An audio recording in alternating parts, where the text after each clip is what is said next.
Alright, sister. So the Bible says, these are the names that God gave us, and the other names are these people. So based on the instruction of the children God called you. Because Benjamin is the son of Jacob. So what does God, how do God refer to the nation of Israel? Listen to this here. This is the book of Genesis, chapter 32 and 28. Read. And he said, thy name shall be called no more Jacob. So today, if I ask what is your name, what's your title? What's your title, sister? I'm a secret, you won't tell me, right? But guess what? Your title was given to you when your forefathers were brought to Barbados. It was branded in their face or on their backs. The name that you have did not come with you on the boat. So it's a title that belongs to the Caucasian man. It ain't your real title. So this is Jacob had a name, and God met him and God said, what's your name? Now Jacob had certain behaviors. You would ask, if I ask you, what's your nationality? What's your nationality? Was it? Grenadian. So whatever Grenadian doing as a culture, you said that is what I am. But according to God, the same thing was with Jacob. Jacob had certain behaviors and God said, hey, what's your name, bro? So you said, a Grenadian and your title. That's what God said. And he said, thy name shall be called no more Jacob. So God said, stop. It's a new day. You got to learn who you are, and you got to learn to get rid of that old name. Now, that old name contains certain behaviors. So let me ask you a question. What is sin, sister? Yeah. So do you do anything that God does not? So Jerry said that I sin every day, that's a human. Is it God's intention that we should be sinning? Right, so that statement will apply. Alright? Let's see what sin is really. This is the book of 1 John, chapter 3 and verse 4. Read. Whosoever committeth sin, transgresseth also the law. So God said, whosoever commits a sin, transgress the laws of God. Whatever God said to do or not do is called a law or a command. Read.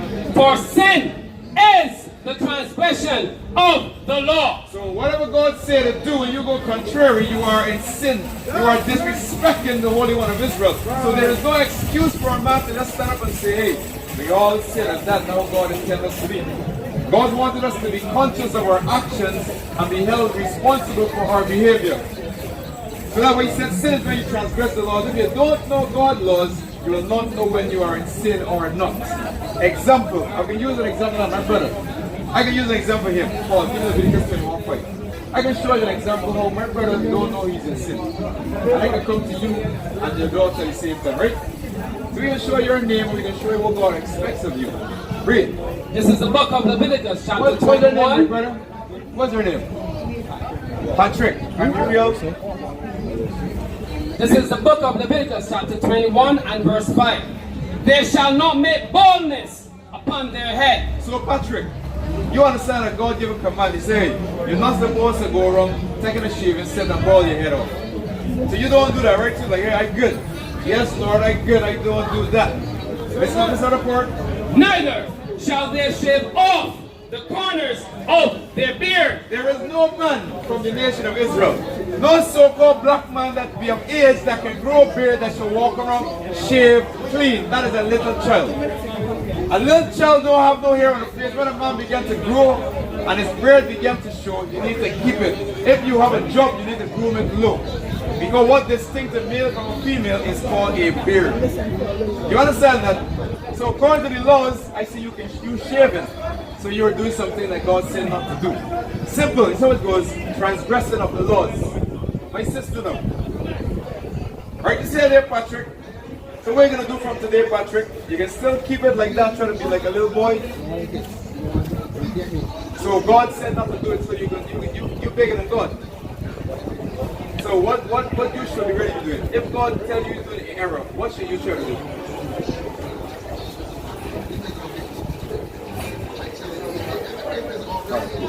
So you should try to change it. So we're going to go back to show what the name of Israel means, and then we can come forward. So Israel is us as a people. Those who came through the transatlantic slave trade are the household of Israel. So what did God say about Israel? What does the word Israel mean? Read. This This is the book of Genesis, chapter 32, verse 28. And he said, thy name shall be called no more Jacob. So God says your name will no longer be called Jacob, there's our forefather, but Israel. Israel. So what does Israel mean? For as a prince hast thou power with God and with men. So God said the name Israel means prince with God and over men. So as a nation, the nation have been brought in the transatlantic slave trade. God says your real name, your nationality is that you are a prince with God and you are above all the other nations. So because you are above, that is why I gonna beckon to tell you they need to keep laws, statutes, and commandments. Give me Deuteronomy 6, verse 1. God says because we are above, God gives us these instructions. Read. This is the book of Deuteronomy, chapter 6 and verse 1. Now these are the commandments, the statutes, and the judgments. So God says I give Israel laws, the commandments will become statutory. You know when you go to court, a statutory law is that the court of law can change it. And then when you violate the laws, what come next? Then the judgments. Judgments. So slavery is a judgment. The condition we're living in is called a judgment because we disobey God's instructions. Read. Which the Lord your God command to teach you. So God said, I'm the Lord your God. Is God the God of everyone else? Because when we say we are the prince of the power of God and above men, are we equal to every other nation? What do you think, mommy? Do you think that you and a Caucasian and a Chinese are equal? Are you saying to me, would you say that we all one people, we're all equal? What do you think? Huh? We're supposed to be. You remember what we said? You are Israel, right? Prince with the power of God. If there's a kingdom and there's a prince, would that kingdom have servants? So everybody kingdom will just be prince. So the kingdom will run off a prince. Who's going to do the servitude work? Who's going to prepare the food? Who's going to sweep the floor, etc.? Who will do all that? You want something? This is it. This is the book of Deuteronomy, chapter 7 and verse 6. For thou art an holy people. This is God said, in case you may be mistaken, because some people don't believe that because other nations look like them, we are all one. God says we are a holy people. Now when you go to church, sister? Now when you go to church and they go holy vessels, does those holy vessels be among all the other things? No, it's separate, right? So if God says we are holy, what God is really telling us? We are separate. And He's going to make it clear. Read on. For thou art an holy people unto the Lord thy God. God says, thy God possesseth none. You are holy unto me. Nobody else give us the determination of who we are because every other people group on the earth say we are nothing. God said, forget that. You are greater than nothing. I did not make you to function as nothing. Read. The Lord thy God hath chosen thee to be a special people. So God says you are what? A special people. So Ryan, what does God say you are? Again? A special people. God said, let us Sarai is special, mommy special, granny special, Patrick is special. God said that we are special people. How? Unto himself. Unto him. God said, I made you. I give you law, statutes, commandment. You are special unto me. Above all people that are upon the face of the earth. So something wrong. Something wrong because man got a concept we are all equal. Every nation is one because we're human, we're a human family. God says no. Israel is above all nations on the earth. Right. Think about it, sister. I want you to think about it. Why do you think that we excel in everything we do? Who built Barbados during slavery days? Was it the East Indian or you? It was you. Who keeps the economy going? You. We are the salt of this earth. We are greater than we think we are. And because we are greater than we are, God have expectations of us. What do you think those expectations are? He told Patrick one. You gotta stop shaving your beard. So what's the expectation of us as a people? Give me 1 Timothy 2 verse 9. Let me show you something. You know what Jesus looked like, Sarah? No, we're gonna show you before mommy goes, right? Because that ties into us being above all nations. We were taught contrary to what we are. Read. This is the book of 1 Timothy, chapter 2 and verse 9. In like manner also, that women adorn themselves in modest apparel. So God said, because you are holy and special above all people, first and foremost, women ought to adorn themselves in modest apparel. What is modest apparel, Mommy? What do you think modest apparel really is? Give me an example. Alright, let me see.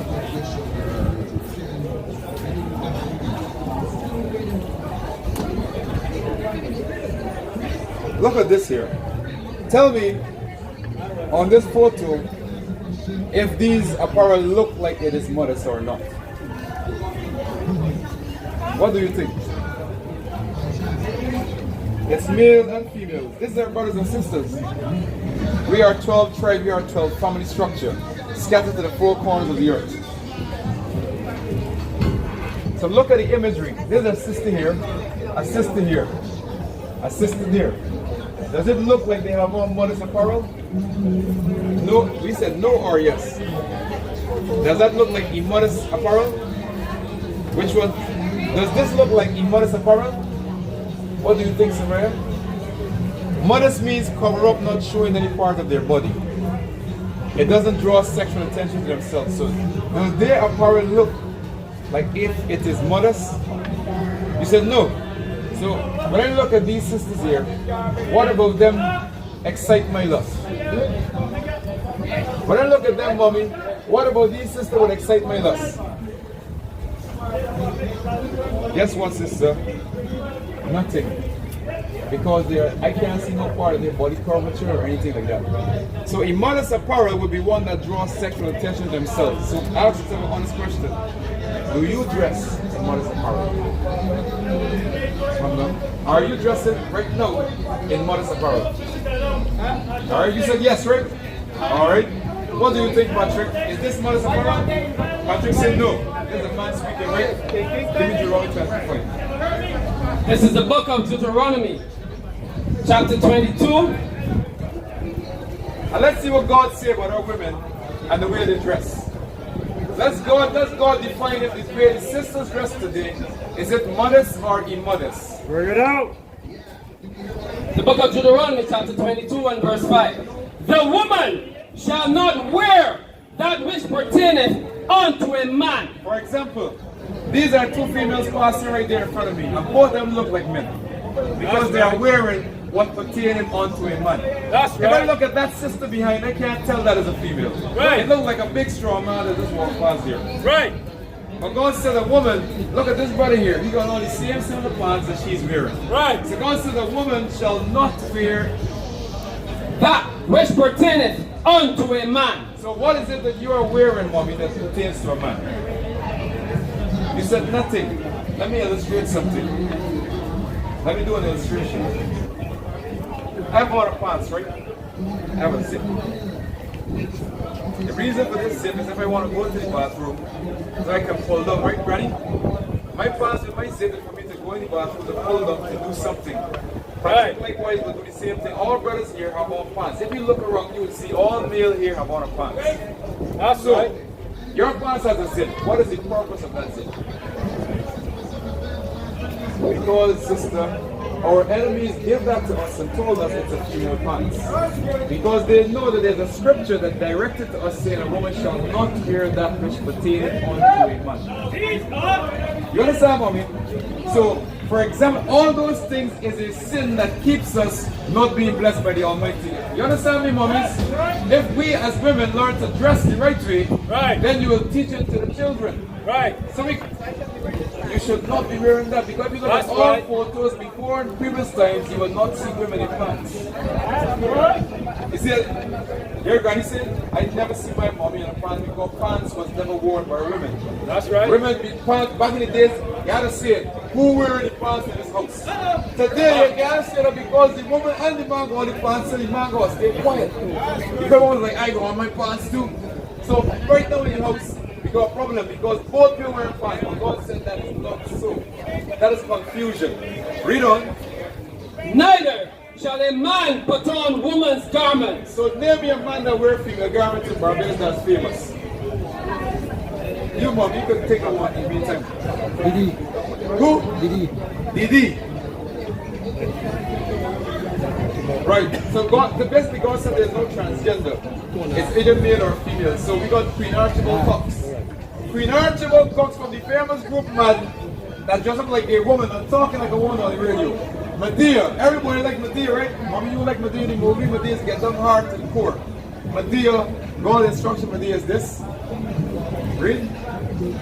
For all that do so are abomination unto the Lord thy God. So God says all women that dressing out of order, it's an abomination. It's something.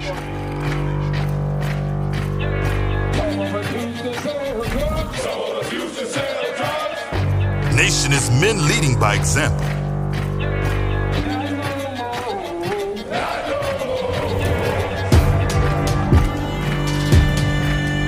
Nation is family.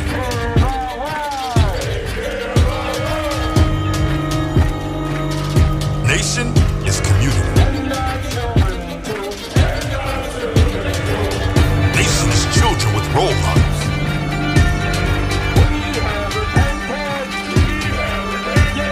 Nation is unity.